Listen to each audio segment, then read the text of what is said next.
Blog Talk Radio. You're listening live to an edition of ATL Prime Sports. Todd Corder here in the ATL, along with my producer, Mark Mancini in Los Angeles. JJ is out, and so is Wayne. They'll join us next week. Our guest is David Walker of the Rebel Walk, and he is going to preview the Southeastern Conference, the nation's premier conference in college football. It just means more. David, welcome to ATL Prime Sports, and glad to have you on this evening. Todd, Mark, thank you very much. It's my pleasure. Thank you for having me. All right, since this is ATL Prime Sports, when we're previewing the Southeastern Conference, one of the questions I've got to ask you, and we got to start it right off, is I would say the JT Daniels effect from Georgia. This is the year on paper that Georgia's supposedly going to overtake Alabama, and the JT Daniels effect is when he came in late last season after all the injuries and everything like that, Georgia started turning the corner. Can the Bulldogs take that next step this year and win the SEC? Well, I think they've got as good a chance as anybody, particularly in the East, because I think it's hands down right now with JT there now, quarterback, and new offensive coordinator who's come in.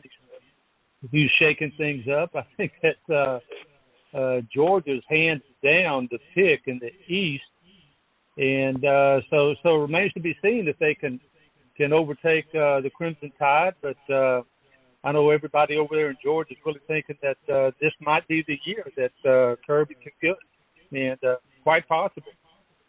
JT had a really good finish to the 2020 season, and coming out of the East there, I don't think the East is going to be quite as strong as it was last year. I don't think Florida is going to be as strong as they were. So really all Georgia's got to do is just stay healthy and win that division and get to the SEC championship game. And everyone that I know fully expects them to do it. Now, JT may be, he could be a Heisman Trophy winner. He's up there in the top 4 or 5 right now with the betting odds, and which is pretty good company, with Bryce Young of Alabama and Rattler out of Oklahoma.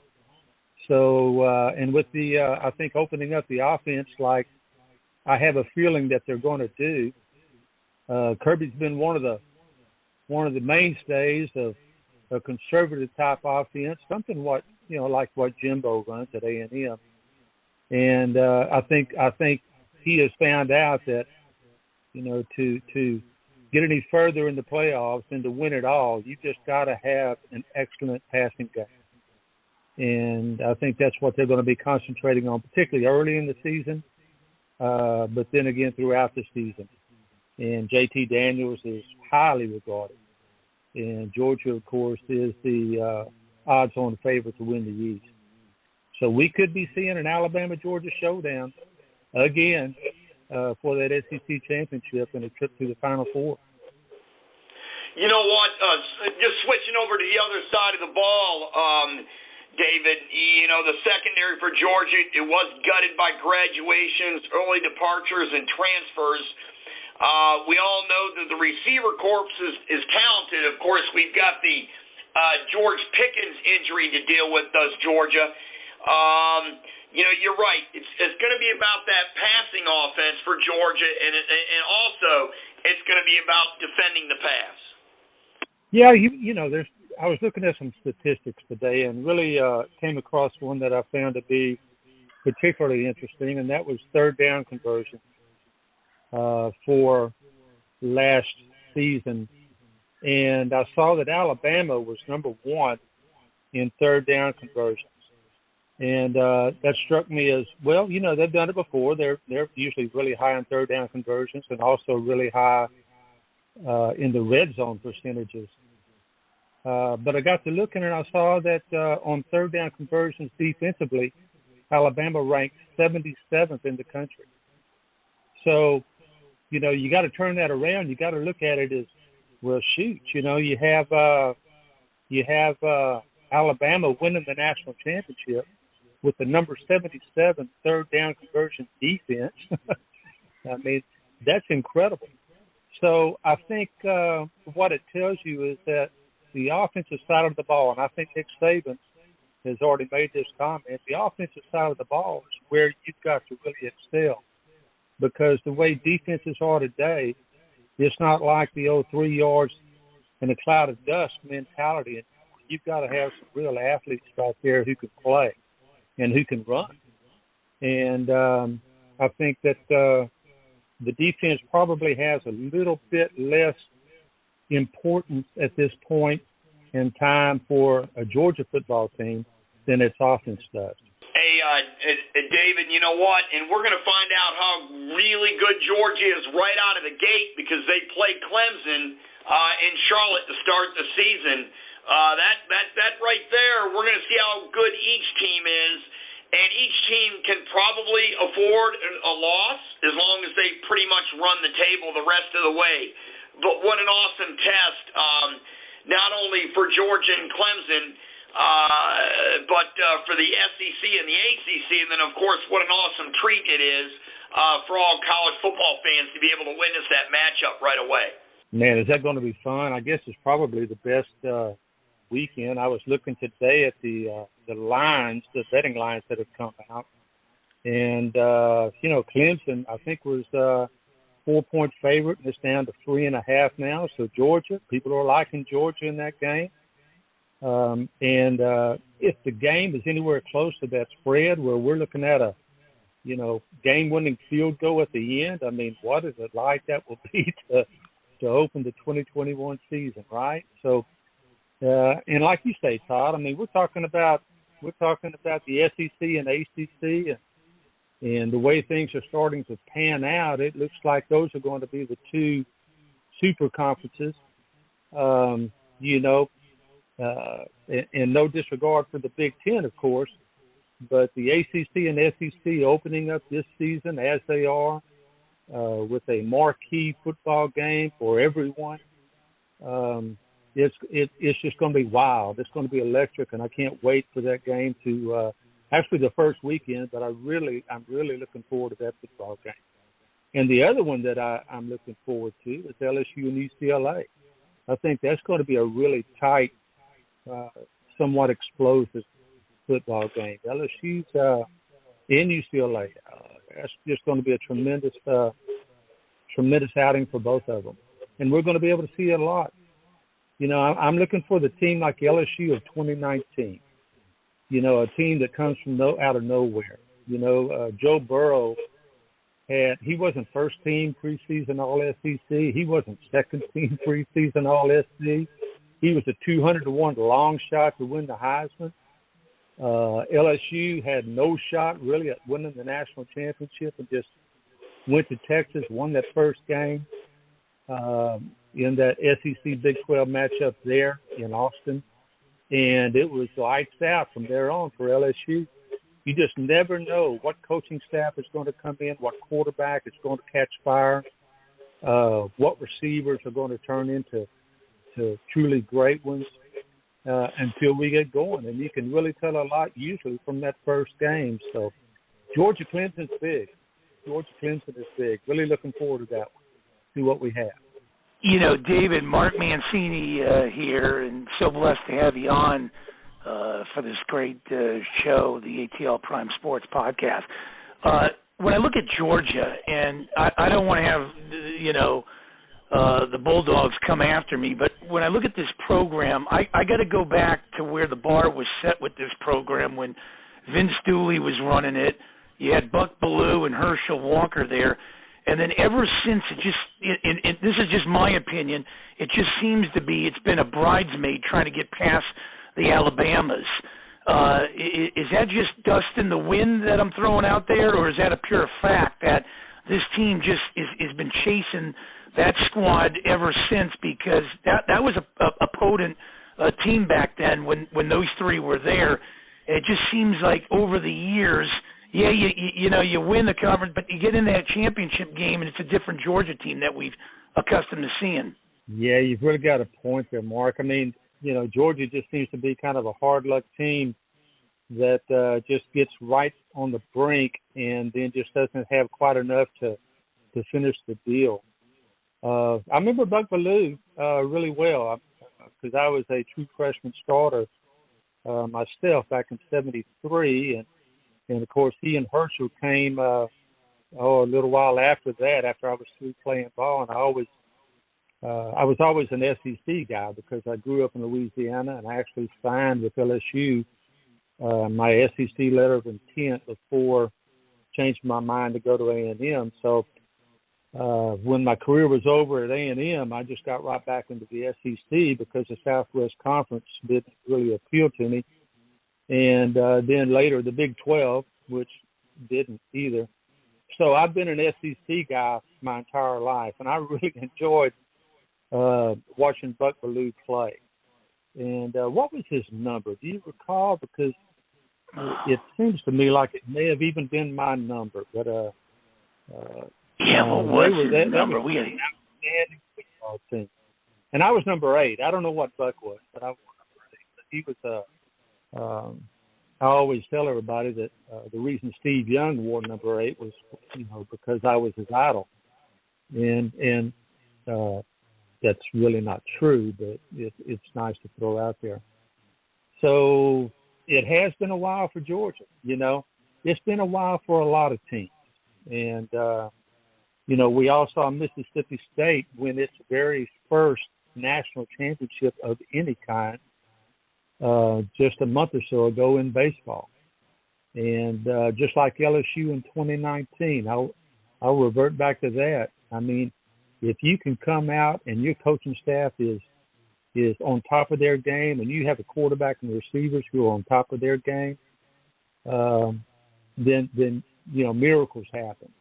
I've always wondered about Jake Fromm. He just started out really well. I thought he was going to be the answer, and just didn't quite get it done. But I can't really single him out because there have been a number of quarterbacks at Georgia who, for whatever reason, just haven't got it done. And, it's a hotbed for recruiting.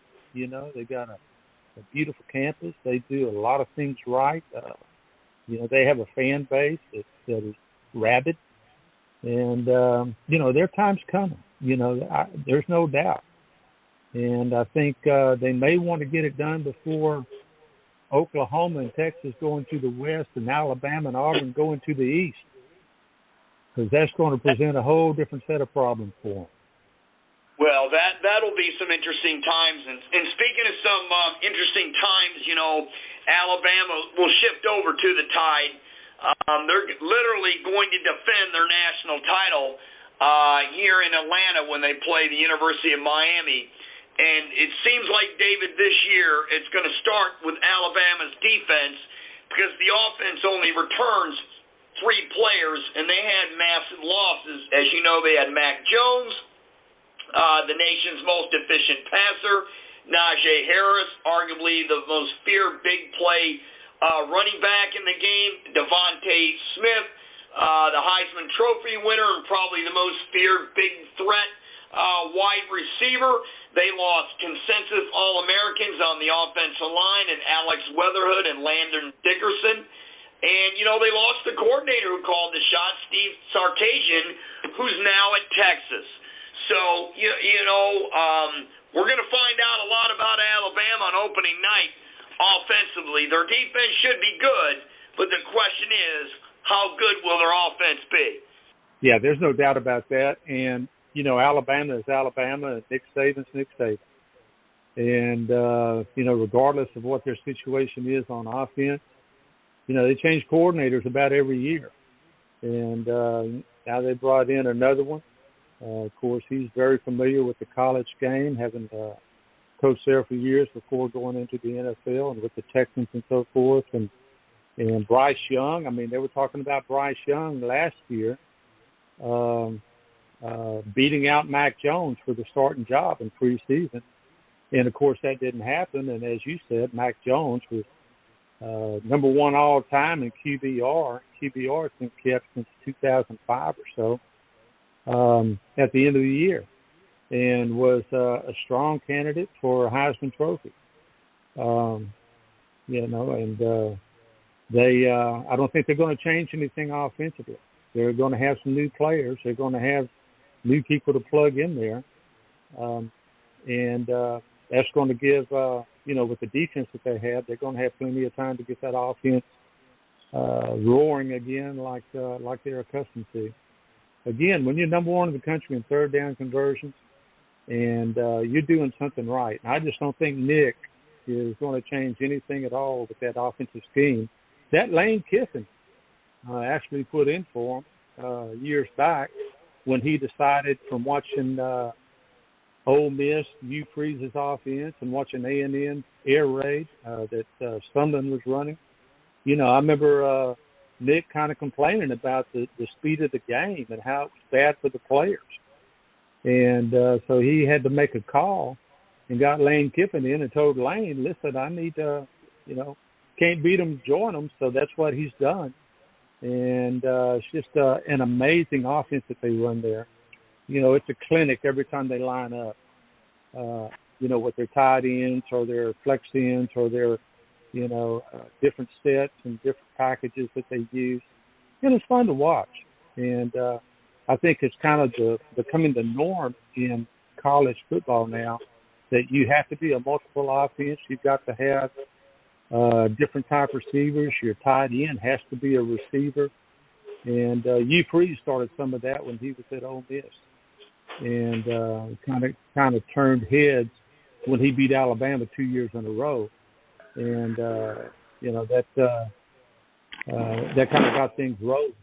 Alabama, they're just odds-on favorite to win the national championship, as they should be. And, of course, Clemson, even though they've got a new quarterback this year, they're up there as well. Ohio State should be back in it. That's another team right there, third down conversions. They're in the top 5 or 6 of Power 5 teams last year. A shortened year, but, still very efficient. And, hey, David, Georgia, if I may ask you, we got about 12 minutes to go in the show. I just want to let everybody know where they can reach you on Twitter at David Walker QB. And also, everyone who want to go ahead and check out at the Rebel Walk. The Rebel Walk is your source for Ole Miss Rebel sports information. And we'll stick with the SEC West. Like I said, we got 12 minutes left, so we're going to try to get through the top contenders before we're done quickly. Have Jimbo Fisher's Aggies arrived? Because last year was a banner season for A&M. They were 8-1 in conference play. It was their best since leaving the Big 12 in 12. They upset Florida at Kyle Field, snapping an 18-year home streak versus top 5 opponents back to 0-2. They had that come-from-behind win there over North Carolina in the Orange Bowl. Their final ranking was AP in the 4th, which was 4th overall, and it was their best finish since 1939. Can Texas A&M, have they arrived? Can they top Alabama this year? Going to be a big ask. I mean, you got a brand new quarterback going to be Haynes King. You've got an excellent running back in Isaiah Spiller, who really showed, I think, what he was made of last year. I didn't watch A&M a whole lot last year, but I did watch the bowl game. I thought he was tremendous. And I think he, at this point, deserves that first-team preseason All-SEC nod that all the writers gave him. They have a lot of defensive players back. They lost some linemen, but they do have an All-American in there. And so, and everybody's giving them the benefit of the doubt because, Jimbo's the head coach there. Jimbo's done some things that have really improved the program. I think that they'll make a run at it. They'll make as big a run at it at Alabama as anybody in the division will, and possibly in the country. They were right there on the cusp of making it into the college football playoff last year. A&M was, and of course Notre Dame got in front of them. Notre Dame had played more games, and had a better record. A&M was 8-1. A&M missed out on playing Ole Miss because A&M had issues with COVID. And that one game right there, should they have won, and there's no guarantee that they would have, may have cost them a shot in the Final Four. So we'll have to see. But I know the momentum's there. I know everybody's, really fired up about this coming season. I think Jimbo won the national championship at Florida State in his 4th year there. So everybody's kind of transferring that over to this A&M situation. And right now, everybody, they got a great tight end. The defense is strong. They've gotten, as you said, over some bugaboos that they've had trouble with for, this century, actually, since 2000. At home, they have a sub-500 record against Power 5 teams. And now Jimbo's gotten that turned around, undefeated last year, of course, at home. And, if he can keep, that trend going, then, of course, he's going to be bidding for one of those top 4 spots, whether he wins the SEC or not. And, we've had this conversation before about whether there should be all champions in that Final Four or whether you should have an at-large bid. And, if A&M can play Alabama close and stay undefeated the rest of the way, exactly like they did last year, they'll have a shot at getting into the Final Four. Or do we have a Final 12 this year? I'm not sure what they actually have come up with. But, the playoffs will be 4 this year. Speaking of 4th on my list of SEC teams, the Tigers, LSU. Max Johnson looks like he's going to be the quarterback for Louisiana State, and they've got a lot of guys returning. I mean, they've got 17, 8 on offense, 9 on defense, plus they have their kicker returning. LSU has one of the best defenses in the country. And, of course, Alabama may not be as strong offensively this year. That's another team that could potentially knock Alabama off, David. Oh, man, I love LSU. I think LSU is really a team to watch. Max Johnson was superb in that Florida game. Big old tall left-hander. He could really throw the ball around. And, Coach Orgeron's going to have those guys playing hard. They've got great talent. They've got great ability. They've got great tradition, great fans. It's just going to be, I'm looking at LSU and A&M, probably trying to run down Alabama. But you're right, Ty. LSU is going to be a real football team this year. And you can never count those guys out 2 years in a row. So, I'm looking for a lot of good things out in Stingley and that, in the defensive secondary, as you said, great defense. And somebody said the best thing about this defense is Bo Pelini's 500 miles away. They did bring in a new defensive coordinator, and they're really excited about that.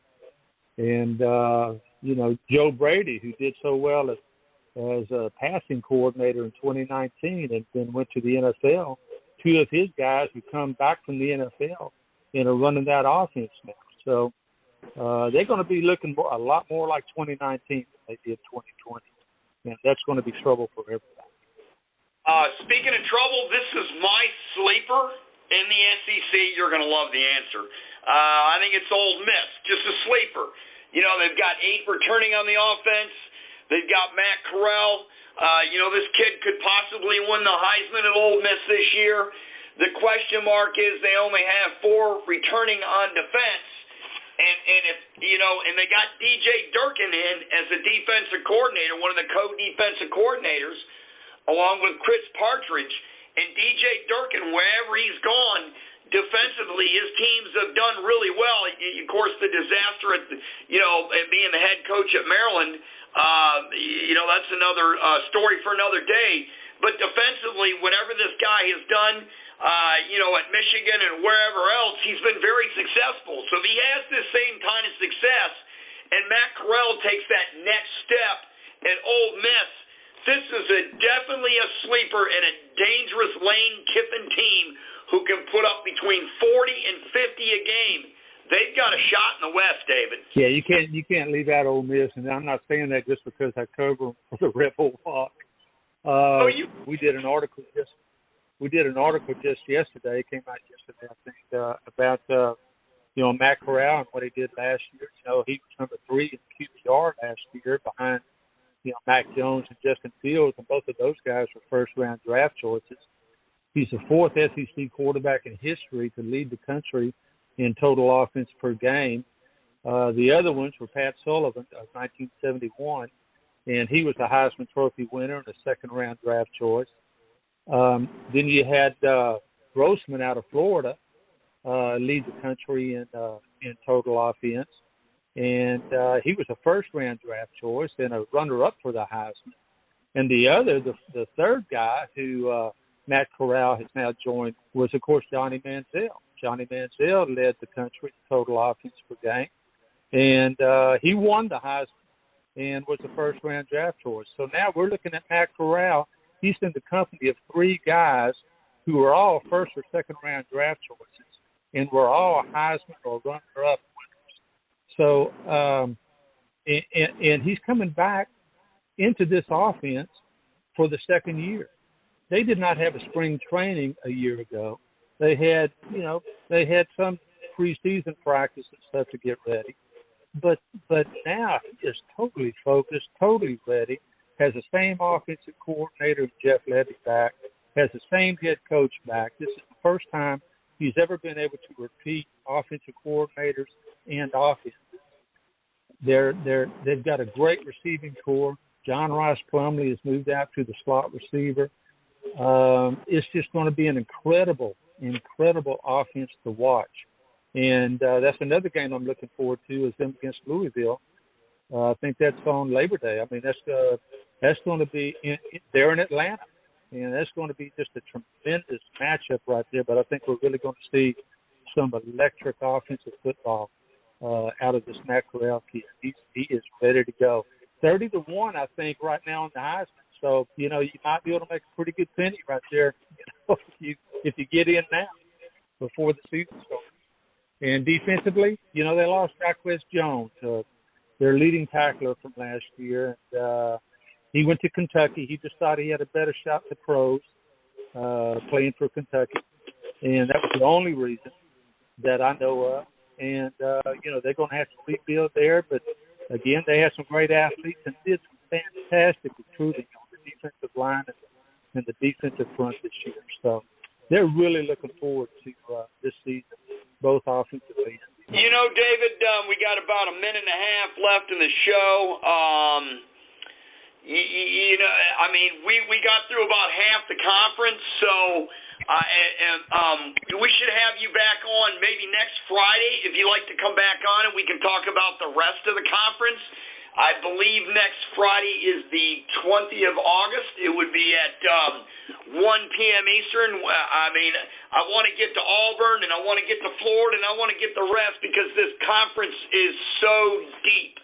So we'll have to have you back on then. Thanks so much for coming on today. I just saw we lost connection with you. That's okay. So what we'll do is we'll have you back on next week. That is fine.